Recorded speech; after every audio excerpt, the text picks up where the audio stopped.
নমস্কাৰ, মই প্ৰশান্ত শইকীয়া আমগুৰি। আজি আপোনালোকলৈ আগবঢ়াই দিব বিচাৰিছোঁ স্বৰচিত আন এটি কবিতা। সময়ে সকলো সলনি কৰে। সময়ে কথাবোৰ সহজ কৰি দিলে। বুকুৰ অকণমানি চৰাইটো অভিমানী হৈ উঠে। নদীখন অহৰহ বৈ থাকে সাগৰৰ সান্নিধ্য বিচাৰি। প্ৰয়োজন নহ'লে গছৰ পাত এটাও নলৰে। সপোনৰ ৰংবোৰ সলনি হয়। সকলো মানুহেই এদিন স্বাৰ্থপৰ হৈ উঠে। ধুমুহা আহিলে ডাঙৰ ডাঙৰ গছবোৰ উভালি পৰে।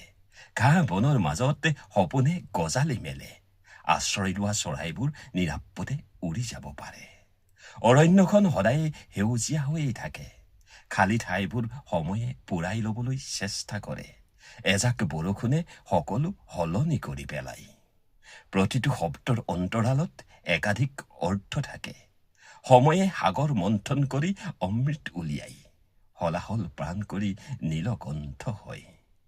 বাৰিষা ফেনে ফুটুকাৰে বাঢ়ি অহা নদীখনে মথাউৰি ভাঙি বানপানীৰ সৃষ্টি কৰে।